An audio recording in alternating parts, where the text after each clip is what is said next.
सारे के सारे साथियों को नमस्कार। स्वागत अभिनंदन फिर से आपका कार्डियोलॉजी की दुनिया में। कार्डियक आउटपुट का टॉपिक पढ़ रहे हैं अपन। इसमें काफ़ी कुछ मैंने आपको लास्ट लेक्चर में बता दिया।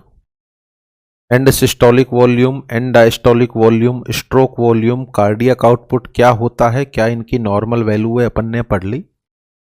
और साथ में अपन ने पढ़ लिया था factor affecting the cardiac output, जिनका नाम था venous return, force of contraction, heart rate और पेरिफेरल रेजिस्टेंस। अब वहां से आगे बढ़ना अपन स्टार्ट करें तो अब जो इसमें बचा हुआ पोर्शन है वो अपन पढ़ेंगे। उस पर्टिकुलर पार्ट या टॉपिक का नाम है variation in cardiac output. Topic का नाम है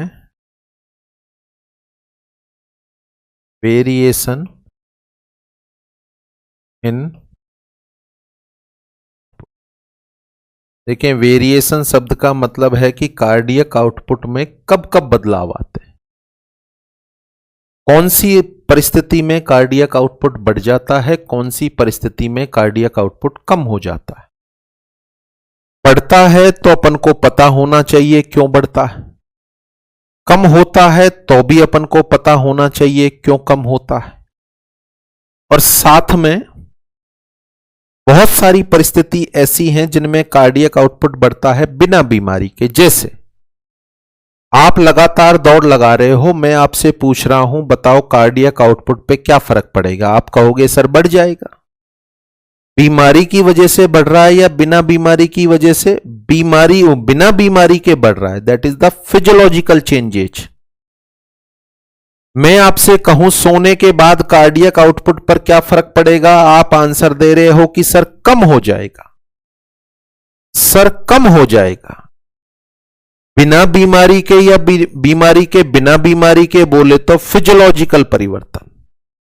आप यदि ऊंचाई वाले स्थानों पर जाओ तो कार्डियक आउटपुट पर क्या फर्क पड़ेगा? ऊंचाई वाले स्थानों पर ऑक्सीजन कम है, हार्ट को ज्यादा काम करना पड़ेगा, फोर्स ऑफ कॉन्ट्रैक्शन बढ़ेंगे, कार्डियक आउटपुट बढ़ जाएगा। हर एक इंसान का बढ़ेगा जो ऊंचाई वाले स्थानों पर जाएगा। फिजियोलॉजिकल या पैथोलॉजिकल? फिजियोलॉजिकल।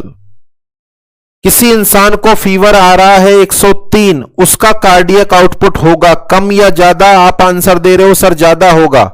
फिजियोलॉजिकल या पैथोलॉजिकल? पैथोलॉजिकल। तो कौन कौन सी अवस्थाओं में, या किसी को डायरिया वॉमिटिंग हो गए, उसके कार्डियक आउटपुट पर क्या फर्क पड़ेगा कि सर कम हो जाएगा क्योंकि बॉडी से फ्लूइड लॉस हुआ है। फिजियोलॉजिकल या पैथोलॉजिकल? पैथोलॉजिकल। तो यहां पर आपको डिसाइड करना है कि कौन सी अवस्था में कार्डियक आउटपुट बढ़ेगा, कौन सी अवस्था में कार्डियक आउटपुट कम होगा। बढ़ेगा तो वह फिजियोलॉजिकल होगा या पैथोलॉजिकल होगा, यह आपको डिसाइड करना है। तो यहां पर कुछ नाम मैंने लिखे हैं आपके लिए। सबसे पहले तो 1 मिनट आप इनका अध्ययन करें और अपने दिमाग में बिठाएं कि कौन सी अवस्था में बढ़ रहा है, कौन सी अवस्था में कम हो रहा है। जो बढ़ रहा है तो फिजियोलॉजिकल है या पैथोलॉजिकल है? अवस्थाएं आपके सामने हैं। Fever, sleep, exercise, anemia, pregnancy, high altitude, after meal, shock, CHF, hyperthyroidism, dehydration, hypothyroidism और शॉक। इनका आंसर अपने दिमाग में दौड़ाएं। चलें, फीवर के दौरान कार्डियक आउटपुट पर क्या फर्क पड़ेगा? फीवर के दौरान देखिए सीधा सा मतलब है, शायद 100% साथी आंसर दे रहे हैं कि फीवर के दौरान बॉडी में मेटाबॉलिक रेट बढ़ जाती है। बॉडी में बहुत सारे सबस्टेंस, केमिकल मैसेंजर रिलीज होते हैं। अपनी बॉडी का डिफेंस, इन्फ्लामेशन काम कर रहा होता है तो बॉडी की रिक्वायरमेंट बढ़ जाती है। और रिक्वायरमेंट बढ़ेगी तो हार्ट ज्यादा काम करेगा, ज्यादा काम करेगा तो ज्यादा ब्लड बाहर निकलेगा। तो सीधा सा मतलब कि फीवर के दौरान कार्डियक आउटपुट बढ़ जाएगा। फीवर के दौरान कार्डियक आउटपुट बढ़ जाएगा। फिजियोलॉजिकल या पैथोलॉजिकल?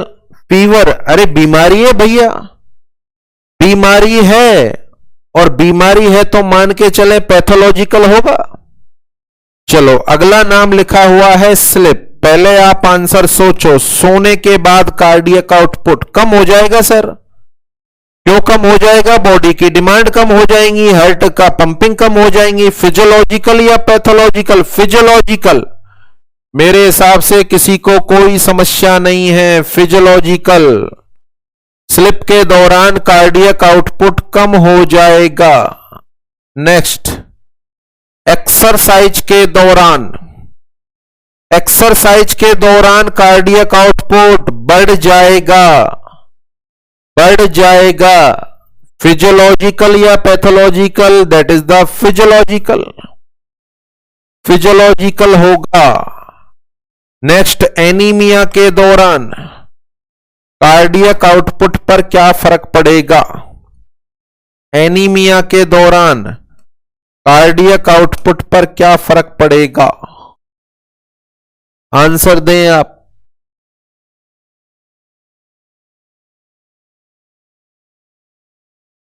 बताएं। एनीमिया, अब यहां थोड़ा सा कंफ्यूजन क्रिएट हो सकता है कि एनीमिया हो गया तो क्या ब्लड कम हो गया?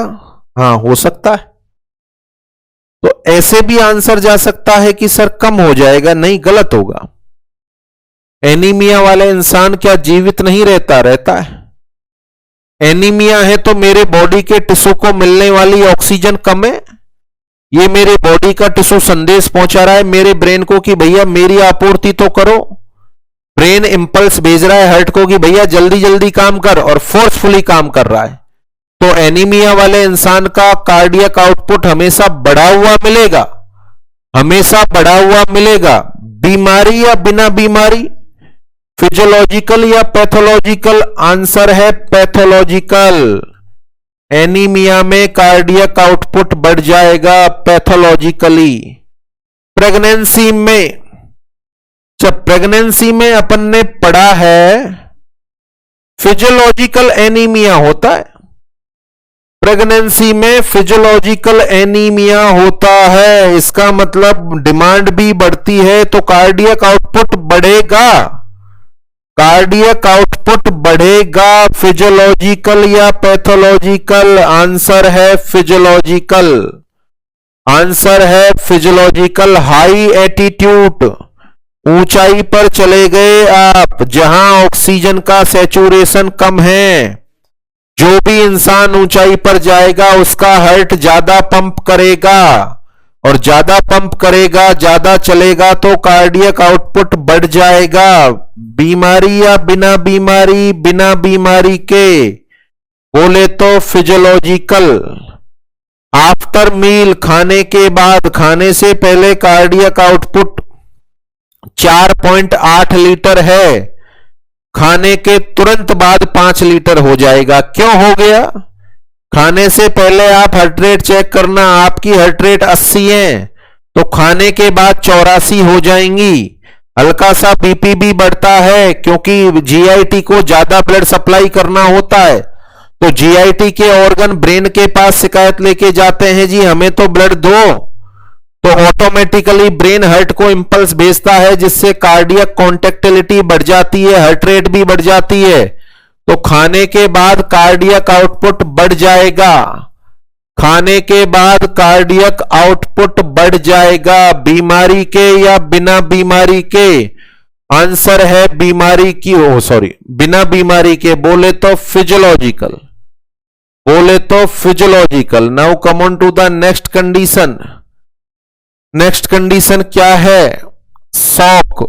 शॉक का मतलब है बॉडी को मिलने वाला परफ्यूजन मिनिमम मेटाबॉलिक डिमांड से कम हो गया, और मिनिमम मेटाबॉलिक डिमांड से कम होना, मिनिमम मेटाबॉलिक डिमांड से कम होना, इसका मतलब है कार्डियक आउटपुट कम हो रहा है। फिजियोलॉजिकल या पैथोलॉजिकल? फिजियोलॉजिकल या पैथोलॉजिकल? आंसर है पैथोलॉजिकल। तो शॉक में कार्डियक आउटपुट पर क्या फर्क पड़ेगा? कम हो जाएगा। कंजेस्टिव हार्ट फेलियर, आगे मैं पढ़ाऊंगा तो इसकी तो परिभाषा ही ये होगी कि कंजेस्टिव हार्ट फेलियर का मतलब है कार्डियक आउटपुट का कम होना। इसकी परिभाषा ही यह है कि किसी भी इंसान का हार्ट प्रॉपर मात्रा में कार्डियक आउटपुट निकालने में असमर्थ हो जाए तो अवस्था को कंजेस्टिव हार्ट फेलियर कहा जाता है। तो कंजेस्टिव हार्ट फेलियर में कार्डियक आउटपुट कम हो जाएगा। डिहाइड्रेशन में क्या फर्क पड़ेगा? डिहाइड्रेशन में क्या फर्क पड़ेगा? तो कॉमन सेंस की बात है, बॉडी में एक्स्ट्रा सेलुलर फ्लूइड वॉल्यूम कम हो गया। एक्स्ट्रा सेलुलर फ्लूइड वॉल्यूम कम हो गया तो कार्डियक आउटपुट कम हो जाएगा। क्योंकि एक्स्ट्रा सेलुलर फ्लूइड वॉल्यूम कम हुआ है तो सीधा सा मतलब है वीनस रिटर्न भी कम हो जाएगी, और वीनस रिटर्न कम होगी तो एंड डायस्टोलिक वॉल्यूम कम होगा, फिर स्ट्रोक वॉल्यूम कम होगा, देन कार्डियक आउटपुट कम हो जाएगा। हाइपोथायरॉयडिज्म, हाइपोथायरॉयडिज्म, हाइपोथायरॉयडिज्म में थायराइड के फंक्शन डिक्रीज हो जाते हैं। थायराइड के फंक्शन का डिक्रीज होना इसका मतलब है बॉडी के ऑर्गन में मेटाबॉलिक फंक्शन कम हो रहे हैं, तो जरूरत भी कम है, तो हार्ट रेट और फोर्स ऑफ कॉन्ट्रैक्शन दोनों कम हो जाते हैं, तो कार्डियक आउटपुट कम हो जाता है। बीमारी की वजह से कार्डियक आउटपुट कम हो जाता है। और हाइपरथायरॉयडिज्म, हाइपरथायरॉयडिज्म बॉडी में बीएमआर बढ़ गई, ग्लूकोज, फैट और प्रोटीन का ज्यादा मेटाबॉलिज्म हो रहा है, बॉडी की डिमांड ज्यादा है, तो हार्ट को ज्यादा काम करना पड़ेगा, और हार्ट ज्यादा काम करेगा तो कार्डियक आउटपुट बढ़ जाएगा। यहां ये अलग अलग पॉइंट हैं, सारे आपके सामने हैं, सभी का लॉजिकल मतलब आपको पता है, कौन सी अवस्था में कम होगा, कौन सी अवस्था में बढ़ेगा। अब ये अवस्थाएं दो तरीके से हो सकती हैं। अपन टॉपिक पढ़ रहे हैं वेरिएशन इन कार्डियक आउटपुट। दो तरह की वेरिएशन होती हैं, बिना बीमारी वाली वेरिएशन, इस वेरिएशन को बोलेंगे अपन फिजियोलॉजिकल, इस वेरिएशन को बोलेंगे अपन फिजियोलॉजिकल, और दूसरी वेरिएशन बीमारी की वजह से इसको अपन बोलेंगे पैथोलॉजिकल। दो तरह की वेरिएशन है, फिजियोलॉजिकल वेरिएशन और पैथोलॉजिकल वेरिएशन। फिजियोलॉजिकल वेरिएशन फिर से दो तरह की, कुछ अवस्थाएं जिनमें कार्डियक आउटपुट बढ़ जाता है और कुछ अवस्थाएं जिनमें कार्डियक आउटपुट कम हो जाता है। सेम इसी तरीके से पैथोलॉजिकल, कुछ बीमारियां जिनमें कार्डियक आउटपुट बढ़ जाएगा और कुछ बीमारियां जिनमें कार्डियक आउटपुट कम हो जाएगा। अब इनमें कौन कौन सी कंडीशंस आएंगी वो अभी अभी आपने सीख ली, देख भी लें उनको एक बार। देखो, वेरिएशन इन कार्डियक आउटपुट, सबसे पहले फिजियोलॉजिकल वेरिएशन बिना बीमारी के। कुछ अवस्थाएं ऐसी हैं जिनमें कार्डियक आउटपुट बढ़ेगा। कौन कौन सी अवस्थाओं में कार्डियक आउटपुट बढ़ेगा? फिजियोलॉजिकली खाने के बाद थोड़ा बहुत बढ़ जाएगा क्योंकि जीआईटी की रिक्वायरमेंट बढ़ी है। एक्सरसाइज के बाद तो बढ़ेगा ही बढ़ेगा, ऊंचाई पर जाएंगे तो भी बढ़ेगा। और pregnancy is also a physiological condition, यहां भी कार्डियक आउटपुट बढ़ेगा। इसके दो कारण होंगे, एक तो बॉडी की डिमांड बढ़ जाएगी प्रेग्नेंट फीमेल की, और साथ में फिजियोलॉजिकल एनीमिया भी होता है। इधर लिखा हुआ है फिजियोलॉजिकली कार्डियक आउटपुट कम हो जाता है। कौन सी अवस्था में कम हो जाता है फिजियोलॉजिकली? आंसर है आफ्टर स्लिप, सोने के बाद कम हो जाता है। दैट इज क्लियर क्यों कम हो जाता है। कौन कौन सी बीमारी में कार्डियक आउटपुट बढ़ेगा या फिर कम हो जाएगा? कौन कौन सी बीमारियों में कार्डियक आउटपुट पर क्या क्या फर्क पड़ता है? तो देखो, इन बीमारियों में कार्डियक आउटपुट बढ़ जाता है। नंबर 1 फीवर, फीवर आएगी तो बॉडी में मेटाबॉलिज्म बढ़ेगा, कार्डियक आउटपुट बढ़ जाएगा। एनीमिया, अच्छे से जानते हैं आप, एनीमिया है तो ऑर्गन को ऑक्सीजन नहीं मिल रही, शिकायत कर रहा है ब्रेन से, ब्रेन कार्डियक आउटपुट को बढ़ा रहा है क्योंकि हार्ट को स्टिमुलस भेज रहा है। हाइपरथायरॉयडिज्म, इसमें भी कार्डियक आउटपुट बढ़ेगा। कौन सी अवस्थाएं हैं जिनमें कार्डियक आउटपुट कम हो जाएगा? तो देखें, हाइपोथायरॉयडिज्म, बॉडी की बीएमआर कम हो रही है। डिहाइड्रेशन, यहां पर एक्स्ट्रा सेलुलर फ्लूइड वॉल्यूम कम हो रहा है। कंजेस्टिव हार्ट फेलियर, इसकी तो परिभाषा ही ये है। और एक शॉक। देखिए, अभी इनमें से सारी चीजों का लॉजिकल मतलब आपको क्लियर है, क्योंकि ये कुछ चीजें आगे बीमारियों में भी आएंगी। हाइपरथायरॉयडिज्म, हाइपोथायरॉयडिज्म, इसके अलावा शॉक, इनको अपन को पढ़ना है। शॉक क्या होता है? बहुत सारे क्वेश्चन हैं जो इस टॉपिक से बनते हैं। और हाइपरथायरॉयडिज्म, इनका मीनिंग क्या है, इसके बारे में कुछ जानकारी अपन ले लेते हैं। तो देखें क्या जानकारी लें। सबसे पहले हाइपोथायरॉयडिज्म को जान लो आप। हाइपरथायरॉयडिज्म का मतलब जान लें आप, क्योंकि इनका हार्ट से भी संबंध है।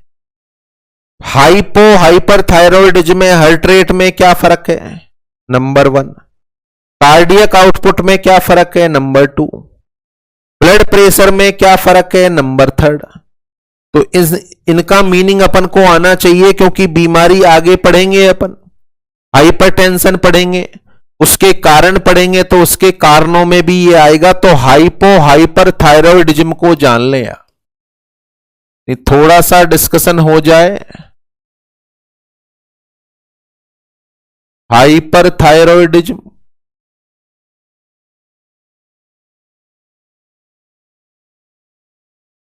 और हाइपोथायरॉयडिज्म।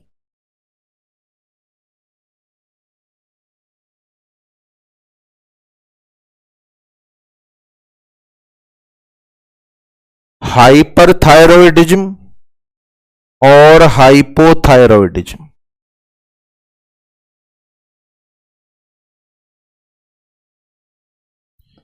ये वो भैया हैं जिन पर अपन टॉपिक पढ़ रहे हैं।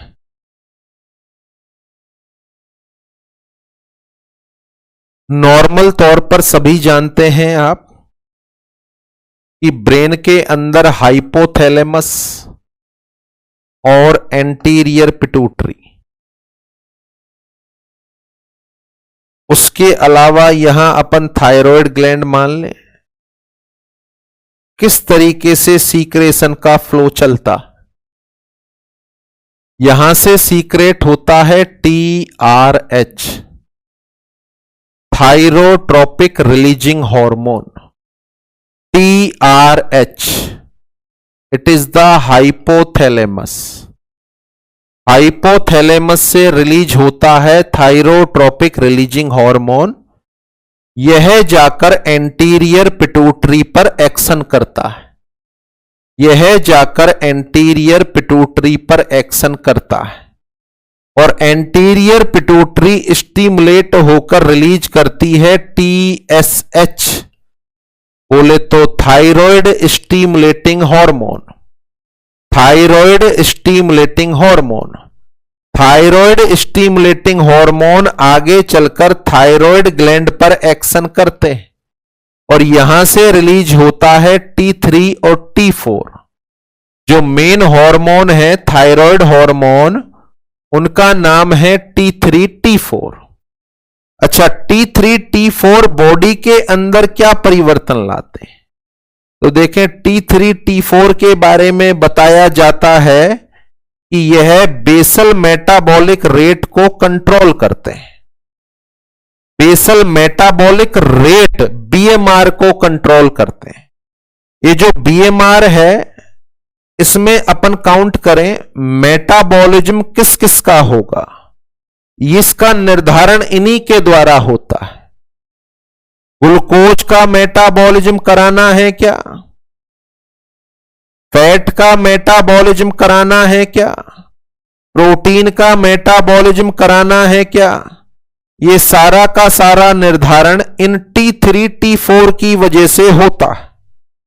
Is that clear? तो ये एक इंसान की नॉर्मल मैकेनिज्म होती है। यहां तक क्लियर हो रहा होगा। अपन थायराइड के हार्मोन का एक बेसिक सा डिस्क्रिप्शन पढ़ रहे हैं। ये मैं आपको इसलिए पढ़ा रहा हूं कि हार्ट फेलियर में, हाइपरटेंशन में इनका रोल आने वाला है, जो मैं आपको यहीं क्लियर करा देता हूं। हाइपोथैलेमस से रिलीज होता है थायरोट्रोपिक रिलीजिंग हार्मोन। यह एक्शन करता है एंटीरियर पिट्यूटरी पर, वहां से रिलीज होता है थायराइड स्टिमुलेटिंग हार्मोन। यह एक्शन करता है थायराइड पर, वहां से रिलीज होते हैं T3 T4। उसके बाद यह बॉडी में मेटाबॉलिज्म को कंट्रोल करते हैं। एग्जैक्ट बोले तो BMR बेसल मेटाबॉलिक रेट को, ग्लूकोज, फैट और प्रोटीन का ऑक्सीकरण कब कब होना है या नहीं होना है, यह इनके हाथ में होता है। किसी इंसान में थायराइड की एक्टिविटी बढ़ गई, किसी इंसान में थायराइड की एक्टिविटी बढ़ गई, तो यहां अपन बोले increase thyroid activity, increase thyroid activity. Thyroid की एक्टिविटी बढ़ गई। थायराइड की एक्टिविटी का बढ़ना, इसको अपन नाम दे दें हाइपोथायरॉयडिज्म, सॉरी हाइपरथायरॉयडिज्म। भाई अपन बोल रहे हैं थायराइड की एक्टिविटी का बढ़ना, क्या नाम दे दें अपन? हाइपरथायरॉयडिज्म। चले, थायराइड से निकलने वाले हार्मोन ज्यादा है। नॉर्मल अवस्था में ऐसा हो रहा है कि TRH के 100 मॉलिक्यूल निकल रहे हैं, 100 मॉलिक्यूल से 100 मॉलिक्यूल निकल रहे हैं TSH के, और T3 T4 के निकल रहे हैं 50-50। ये नॉर्मल है। क्या है ये? नॉर्मल। थायराइड रिलीजिंग हार्मोन कौन सा? थायरोट्रोपिक रिलीजिंग हार्मोन, इसको अपन बोल रहे हैं 100 मॉलिक्यूल, 100 निकल रहे हैं TSH के, और उससे 50-50 ये निकल रही है, तो नॉर्मल है। अगर अब मैं बोलूं थायराइड की एक्टिविटी बढ़ गई, तो ये भी 100, ये भी 100, और ये जो 50-50 थे वो अब बढ़कर 100-100 हो गए। तभी तो हाइपरथायरॉयडिज्म बोलेंगे, तभी तो हाइपरथायरॉयडिज्म बोलेंगे। Is that clear? अब ये जो बढ़े हैं, ये बढ़ने के बाद जब बॉडी में जाएंगे तो BMR बढ़ेगी। BMR बोले तो बेसल मेटाबॉलिक रेट बढ़ेगी। BMR बढ़ेगी जिसकी वजह से ग्लूकोज का ऑक्सीकरण ज्यादा होगा, फैट का ऑक्सीकरण भी ज्यादा होगा, और प्रोटीन का ऑक्सीकरण भी ज्यादा होगा। हर एक टिश्यू में इन पर्टिकुलर सब्सटेंस का ऑक्सीकरण ज्यादा होगा। जब नॉर्मल डाइट चल रही है या डाइट थोड़ी ज्यादा हो गई, अपन बहुत ज्यादा खा रहे हैं, उसके बावजूद भी ऑक्सीकरण ज्यादा है, क्योंकि थायराइड की एक्टिविटी बढ़ी हुई है, तो इसका मतलब ज्यादा मेटाबॉलिज्म होगा, तो बॉडी में इनका डिपोजिशन कम होगा, और बॉडी में डिपोजिशन का परिणाम होगा इस पर्टिकुलर इंसान का वेट कम होगा। देखें, एपेटाइट तो बढ़ेगा, इंसान 3 की जगह 5-5 चपाती खाने लग गया, फिर भी वजन गिर रहा है, फिर भी वजन गिर रहा है कि मैं खूब खाता हूं बट वजन उसके बावजूद भी कम हो रहा है, क्योंकि BMR बढ़ गई है, मेटाबॉलिज्म ज्यादा हो रहा है। तो ऐसे इंसान में वेट लॉस होगा, ऐसे इंसान में वेट लॉस होगा। Point number 1। पॉइंट नंबर 2, अच्छा खासा खाने के बावजूद भी वेट लॉस हो रहा है।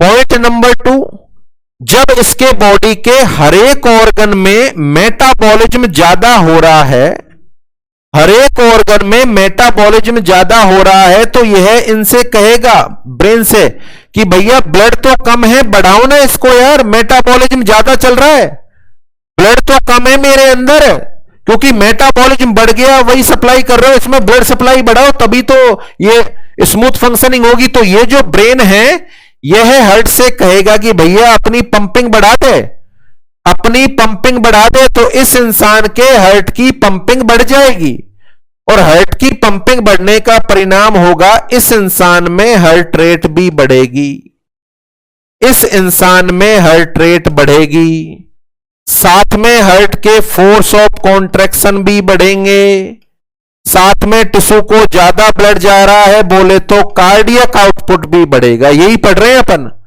हाइपरथायरॉयडिज्म में कार्डियक आउटपुट पर क्या फर्क पड़ेगा? बढ़ जाएगा। कार्डियक आउटपुट पर क्या फर्क पड़ेगा? बढ़ जाएगा। तो देखो हाइपरथायरॉयडिज्म के फीचर मैंने आपके सामने लिख दिए। क्या पढ़ा इस चार्ट से अपन ने? इंसान में थायराइड की एक्टिविटी बढ़ गई। क्या बोलूं इसको मैं? Hyper activity of thyroid, hyper activity of thyroid, या इसी को मैं नाम दूं हाइपरथायरॉयडिज्म, इसी को मैं नाम दूं हाइपरथायरॉयडिज्म। कौन कौन से फीचर मेरे सामने आए? इंसान अच्छा खासा खाने के बाद भी उसका वजन लगातार घट रहा है क्योंकि बीएमआर बढ़ गई है। हाइपरथायरॉयडिज्म में वजन गिर रहा है, इसका हार्ट ज्यादा काम कर रहा है, टिश्यू को डिमांड ज्यादा है, तो कार्डियक आउटपुट ज्यादा है। कार्डियक आउटपुट ज्यादा होगा तो ब्लड प्रेशर ज्यादा। ऐसे इंसान में हार्ट रेट ज्यादा मिलेंगी। हार्ट रेट का ज्यादा मिलना क्या बोले? इंसान को क्या होगा? टेकीकार्डिया होगा। और साथ में इस इंसान के हार्ट के फोर्स ऑफ कॉन्ट्रैक्शन भी बढ़े हुए मिलेंगे। Is that clear? ये पहला पैरामीटर हो गया। पैरामीटर नंबर 2, इस इंसान की आप रिपोर्ट कराएं, जांच कराओ। जांच कराने पर TSH, T3 और T4 इनकी वैल्यू देखो। नॉर्मल अवस्था में TSH 100, T3 T4 50-50। एक्टिविटी बढ़ गई तो TSH तो 100 बट T3 T4 100 हो गए, यानी 50-50 होने चाहिए थे, डबल हो गए। तो इसका मतलब रिपोर्ट क्या आएगी? TSH normal, T3 increase, T4 भी इंक्रीज। या तो रिपोर्ट आएगी ये, या तो रिपोर्ट आएगी ये, या फिर देखो क्या होगा, या फिर देखो क्या होगा। T3 T4 100 हो गए। अब यहां बॉडी कंपनसेंट करेगी। कंपनसेंट क्या करेगी? ये है ज्यादा, ये जब ज्यादा है तो इसका जो फीडबैक ब्रेन में जाएगा वो कहेगा कि ये ज्यादा है, ये ज्यादा है। इसका मतलब हाइपोथैलेमस जी आप TRH को कम कर दो। TRH कम हो गया 50। जब TRH कम हुआ तो TSH ये भी कम हो गया 50। जब ये 100 सीक्रेट हो रहे थे, ये 100 निकल रहे थे, अब ये कम हो गए, यहां से नेगेटिव फीडबैक गया तो अल्टीमेटली अब इनकी वैल्यू हो जाएगी 50-50। पहले तो ये 100 सीक्रेट हो रहे थे तो 50-50 निकल रहे, अब 50 से ही 50-50 निकल रहे हैं। अब देखो पैरामीटर क्या? T3 पहले भी 50 अब भी 50, T4 पहले भी 50 अब भी 50, बट TSH पहले 100 अब 50, पहले 100 अब 50। केस कौन सा है? हाइपरथायरॉयडिज्म। गौर करो आप इस बात पर, क्या हुआ? कंपनसेशन हुआ। नॉर्मल सर्कमस्टांस में मैं आपको क्या बता रहा हूं, देखो normal circumstance TSH 100, T3 50, T4 50, ये नॉर्मल सर्कमस्टांस है। थायराइड की एक्टिविटी बढ़े, ये तो नॉर्मल ही रहेगा। ये हो गए 100-100। ये क्या है? हाइपरथायरॉयडिज्म है।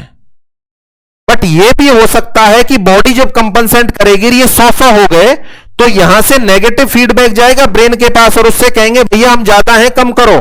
तो ब्रेन सबसे पहले टीआरएच को कम करेगा। टीआरएच कम हुआ, टीआरएच पहले 100 था, 50 हो गया।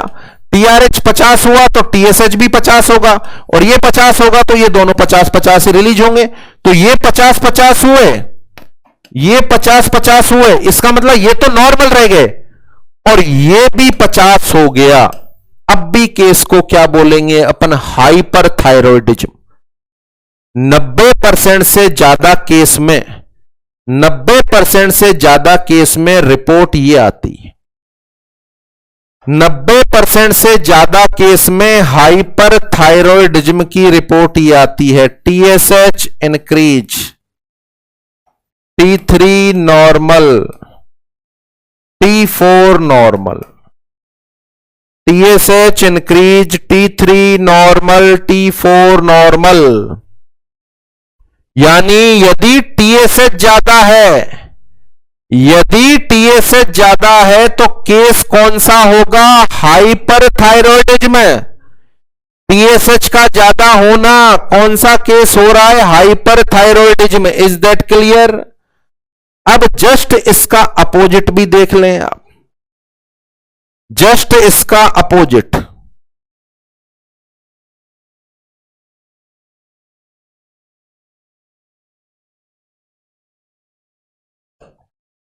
देखिए जस्ट इसका अपोजिट, वही आप वाले भैया,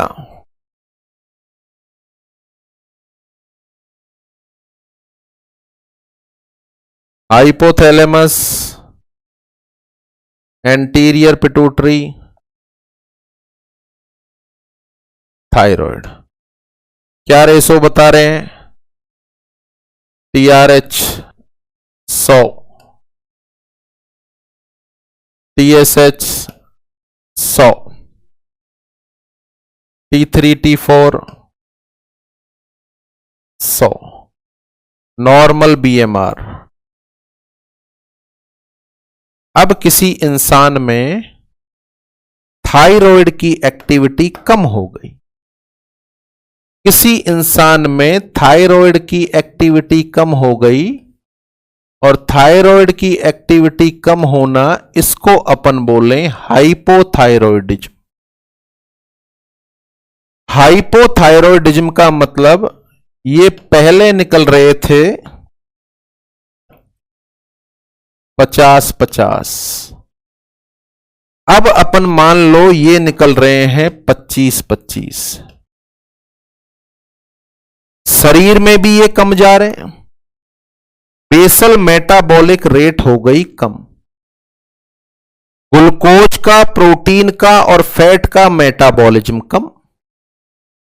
जब सबका मेटाबॉलिज्म कम होगा तो फैट शरीर में डिपॉजिट होगा, और फैट शरीर में डिपॉजिट होगा। 2 चपाती खाने के बावजूद भी इंसान का वजन बढ़ रहा है।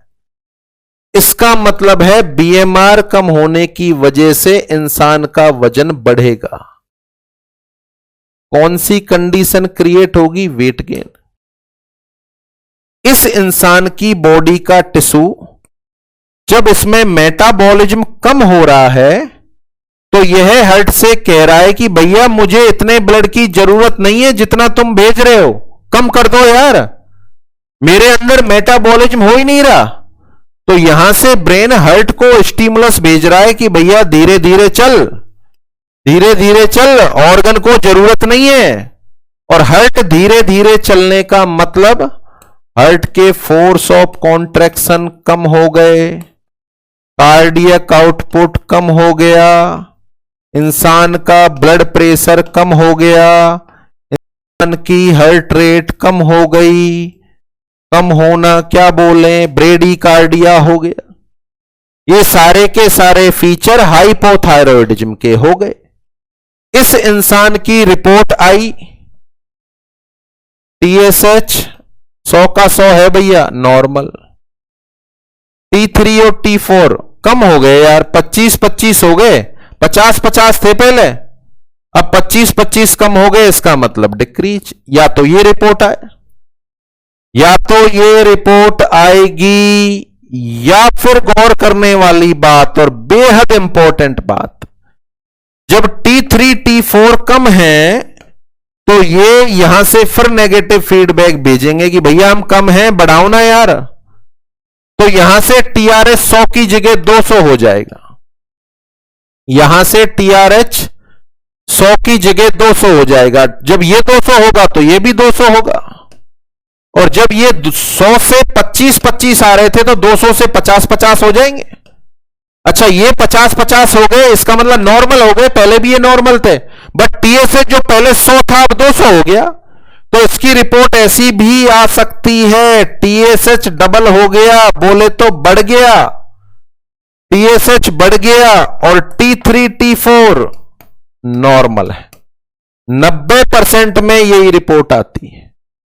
अगर TSH बढ़ा हुआ है तो केस है हाइपो, अगर TSH बढ़ा हुआ है तो केस है हाइपोथायरॉयडिज्म, और अगर TSH कम है, सॉरी यहां पे मिस्टेक कर दी अपन ने, अगर TSH कम है, यहां मिस्टेक हो गई, TSH कम होगा, अगर TSH कम है तो फिर केस कौन सा माना जाएगा, हाइपर। तो देखो ध्यान रखने वाली बात यहीं पर गड़बड़ होती है, थायराइड स्टिमुलेटिंग हार्मोन का बढ़ना, केस हाइपोथायरो सॉरी बढ़ना हाइपोथायरॉयडिज्म, TSH की वैल्यू कम होना हाइपरथायरॉयडिज्म।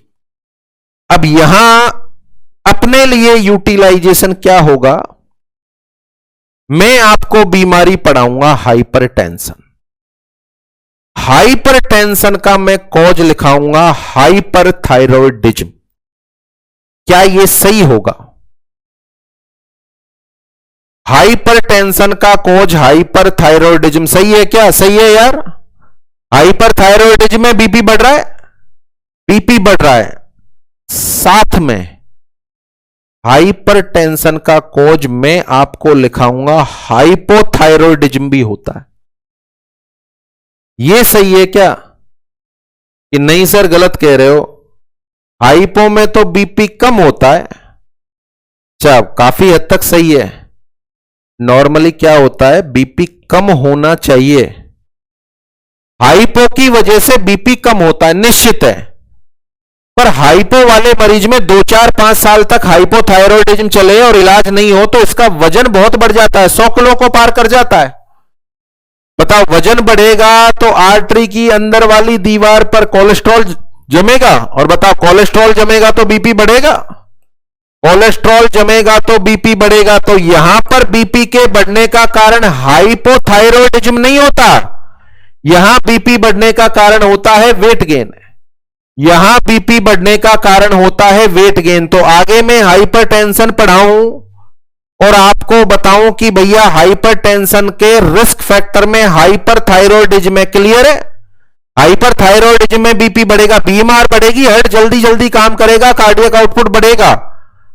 हाइपोथायरॉयडिज्म में भी बीपी बढ़ेगा कि नहीं सर बीपी कम होगा, आपने लिखा है बिल्कुल सही है, मैं भी बोल रहा हूं, बट बढ़ भी सकता है। अगर बढ़ा हुआ है हाइपो में तो फिर क्या लॉजिक लगाएंगे, वेट की वजह से बढ़ा है, वजन ज्यादा बढ़ गया, कोलेस्ट्रॉल की वैल्यू बढ़ी, आर्टरी की दीवार पर जमा और इंसान का ब्लड प्रेशर बढ़ गया। Is that clear? तो it is the difference between the hyperthyroidism और हाइपोथायरॉयडिज्म। तो समझने वाला मुद्दा यह है, हाइपरथायरॉयडिज्म में हार्ट की एक्टिविटी बढ़ जाती है, tachycardia, force of contraction, cardiac output, blood pressure बढ़ेंगे। हाइपोथायरॉयडिज्म में हार्ट की एक्टिविटी कम हो जाती है, bradycardia, decrease cardiac output, decrease force of contraction, decrease blood pressure, साथ में हाइपरथायरॉयडिज्म, हाइपर T3 T4 ज्यादा, हाइपोथायरॉयडिज्म T3 T4 कम। That is simple. Thyroid hormone कम है तो हाइपो और ज्यादा है तो हाइपर। बट यदि नॉर्मल है तो, अगर किसी रिपोर्ट में T3 T4 नॉर्मल आए तो फिर दिमाग किस पे लगाओगे? TSH पे। टीएसएच ज्यादा है तो हाइपोथायरॉयडिज्म, टीएसएच कम है तो हाइपरथायरॉयडिज्म। देखो टीएसएच को देखोगे तो उल्टा होगा, टीएसएच को देखोगे तो उल्टा होगा, टीएसएच कम होना हाइपर, टीएसएच ज्यादा होना हाइपो। Is that clear? तो ये हाइपर हाइपोथायरॉयडिज्म हो गया। यहां देख लें आप इसको, hypothyroidism versus hyperthyroidism. Teacher,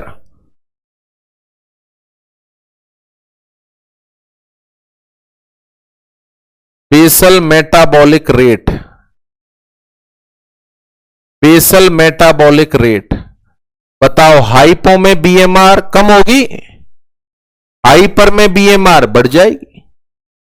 heart rate, hypo में ब्रेडिकार्डिया होगा, हाइपर में टेकिकार्डिया होगा। फोर्स ऑफ कॉन्ट्रैक्शन, हाइपो में कम, हाइपर में ज्यादा। वेट गेन होगा, हाइपर में लॉस होगा। Is that clear? बीपी दोनों में बढ़ेगा। हाइपो में बीपी बढ़ने का कारण हाइपोथायरॉयडिज्म नहीं होगा, वेट होगा, और हाइपर में बीएमआर होगा, हाइपर में बीएमआर होगा। नेक्स्ट, इसकी रिपोर्टिंग देखो, सीधा सिंपल सा कंसेप्ट है ये तो। हाइपोथायरॉयडिज्म T3 कम T4 कम, बिल्कुल सिंपल। थायराइड प्रोफाइल आप कराओगे और हाइपो का केस है तो T3 T4 कम हो जाएंगे, इसलिए हाइपो है। बट यदि ये नॉर्मल है तो, बट यदि ये नॉर्मल है तो दिमाग क्या लगाओगे, ये नॉर्मल, तो टीएसएच क्या मिलेगा, बढ़ा हुआ। देखो टीएसएच का बढ़ना हाइपो, टीएसएच का बढ़ना हाइपोथायरॉयडिज्म। हाइपर में देखो, हाइपर में थायराइड की एक्टिविटी बढ़ गई, हाइपर में थायराइड की एक्टिविटी बढ़ गई तो ये इंक्रीज, दोनों इंक्रीज होंगे।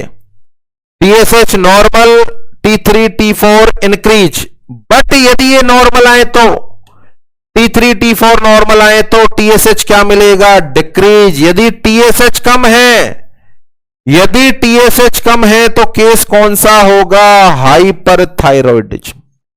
Is that clear? तो it is the difference between the hyperthyroidism और हाइपोथायरॉयडिज्म। आगे कई बार अपन इसको डील करेंगे। तो ये आपका कार्डियक आउटपुट का टॉपिक कंप्लीट होता है। यहां पर शुरुआत अपन ने की है, इस पर्टिकुलर टॉपिक के लिए अपन ने शुरुआत की है। इसके अलावा एक लास्ट पॉइंट इसके अंदर बचा हुआ है। सबसे पहले अपन ने वेरिएशन के बारे में जाना, वेरिएशन इन कार्डियक आउटपुट। एक लास्ट टॉपिक बचा हुआ है जिसका मीनिंग है कार्डियक इंडेक्स। कार्डियक इंडेक्स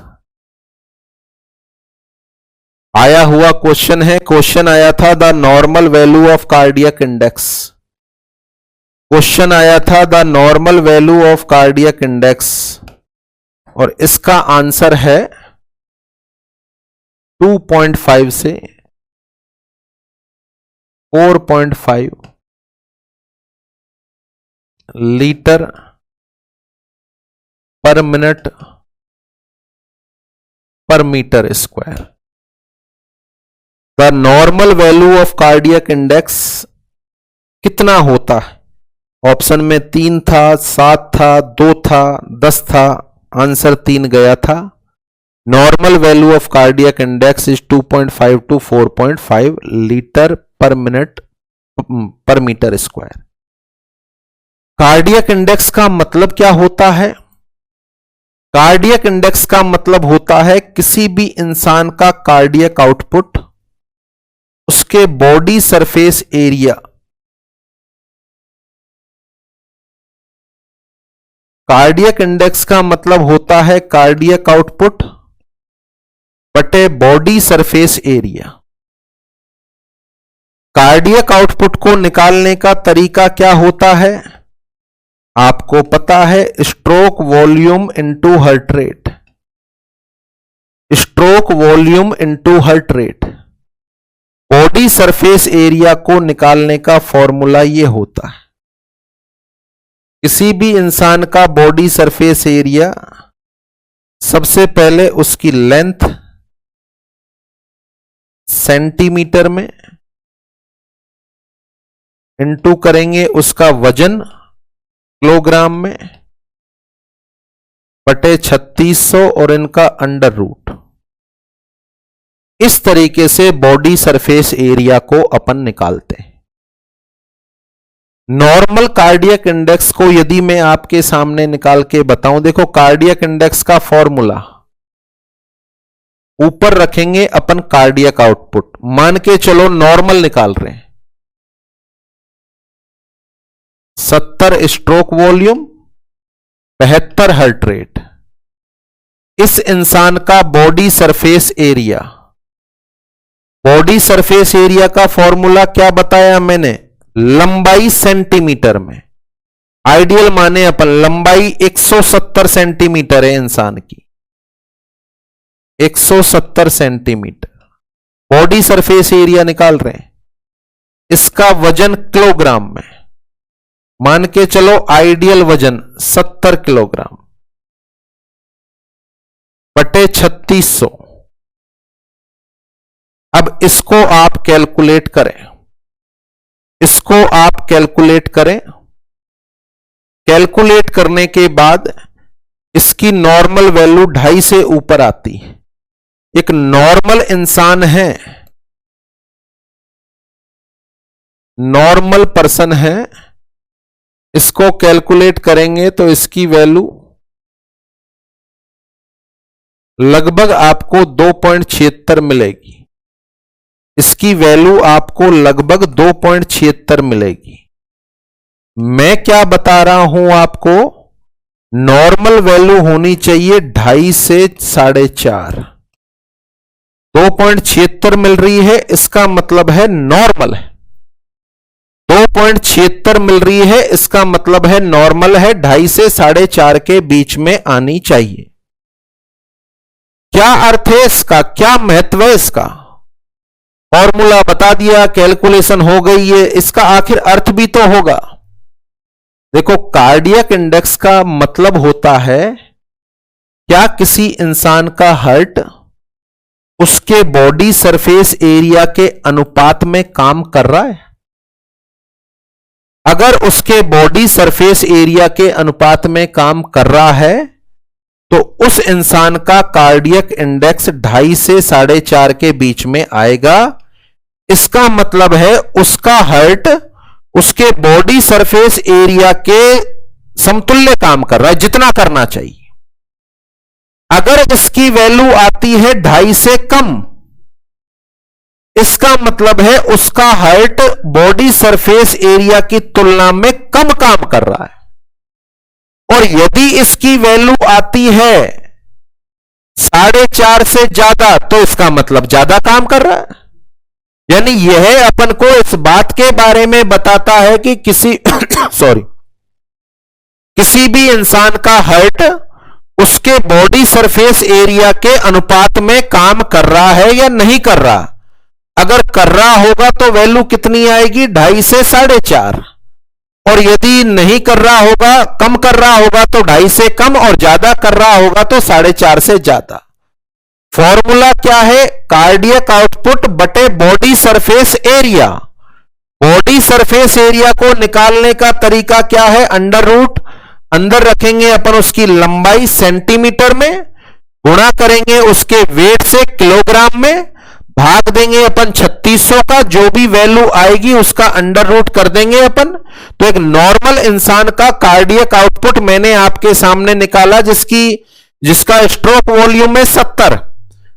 ऊपर कार्डियक आउटपुट रख रहे हैं तो कार्डियक आउटपुट क्या होगा, stroke volume into heart rate, 70 गुणा 72।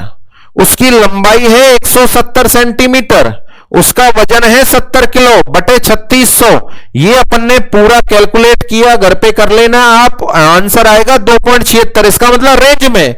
तो इंसान का हार्ट उसके बॉडी सरफेस एरिया के समानुपात में काम कर रहा है।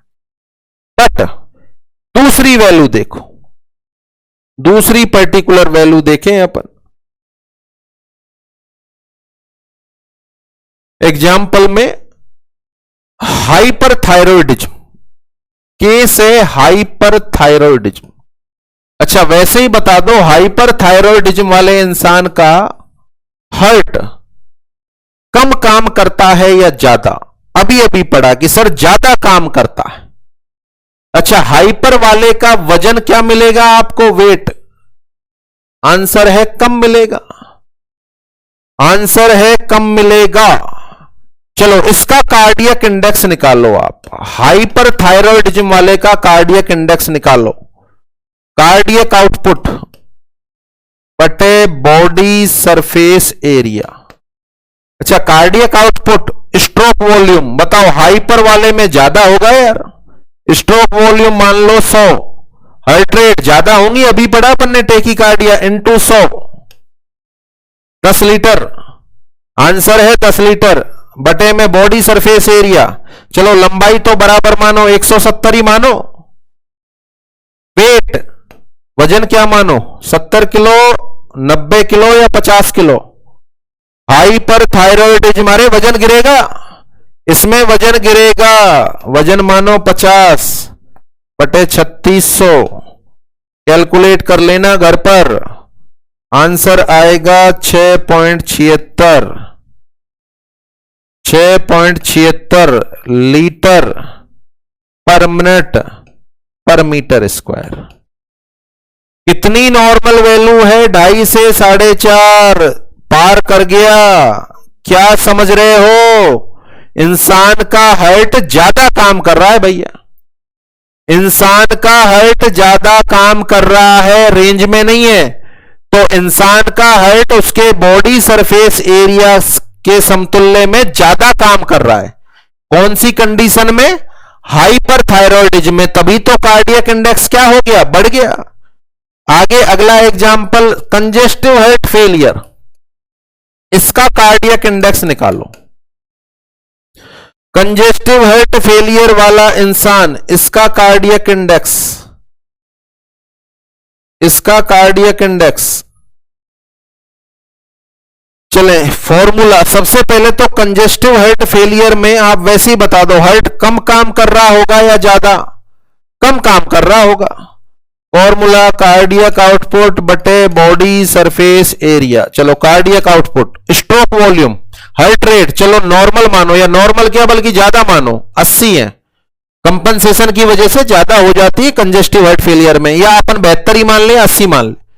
Stroke volume, stroke volume, heart की पंपिंग कम हो गई, इसका मतलब कम है, 70 की जगह 40, 70 की जगह 40, 3.2 लीटर। ये लीटर में लेना है आपको, ऐसा नहीं 8 चौके 3200 कर दो फिर भाग दो, नहीं 3.2 आएगा, 3.2 आएगा, लीटर में लेना है। ये कैलकुलेशन करो, जब 3200 नहीं आएगा, 3.2 लीटर बॉडी सरफेस एरिया। चलो बॉडी सरफेस एरिया, लंबाई 170, वजन चलो हार्ट फेलियर है, नॉर्मली माने 70 बटे 3600, पूरी कैलकुलेशन कर लेना, आंसर आएगा 1.76 litre per minute per metre square. Normal value 2.5, ये आ रहा है 1.76। क्या बता रहा है? कम काम कर रहा है। इंसान का हार्ट उसके बॉडी सरफेस एरिया की तुलना में कम काम कर रहा है। तो किसी भी इंसान का हार्ट उसके बॉडी सरफेस एरिया की तुलना में नॉर्मल काम कर रहा है, ज्यादा काम कर रहा है या कम काम कर रहा है, इसका पता लगाने के लिए क्या चीज चेक करते हैं अपन? आंसर है cardiac index. The normal value of cardiac index 2.5 to 4.5 litre per minute. ये तो कार्डियक आउटपुट हो गया और body surface area per metre square. That is the meaning of cardiac index. तो एक ही क्वेश्चन आया हुआ है, the normal value of cardiac index.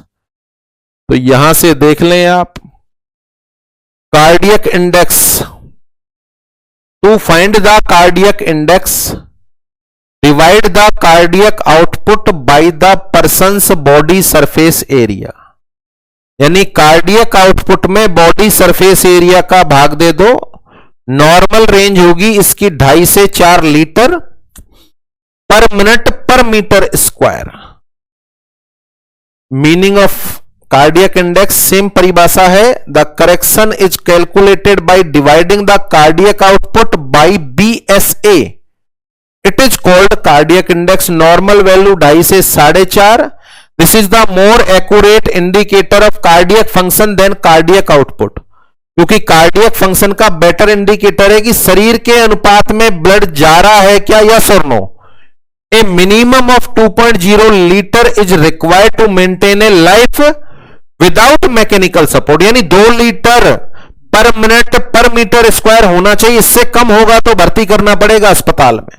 तो ये बताता है कि आपका हार्ट आपके बॉडी के सारे ऑर्गन को प्रॉपर ब्लड पहुंचा रहा है या नहीं पहुंचा रहा है। अब देख लो, इसमें जो मेन चीज है कार्डियक आउटपुट तो जानते हो आप। बॉडी सरफेस एरिया कैसे निकालेंगे? Body surface area metre square में, हाइट सेंटीमीटर में, वेट किलोग्राम में बटे 3600 अंडर रूट।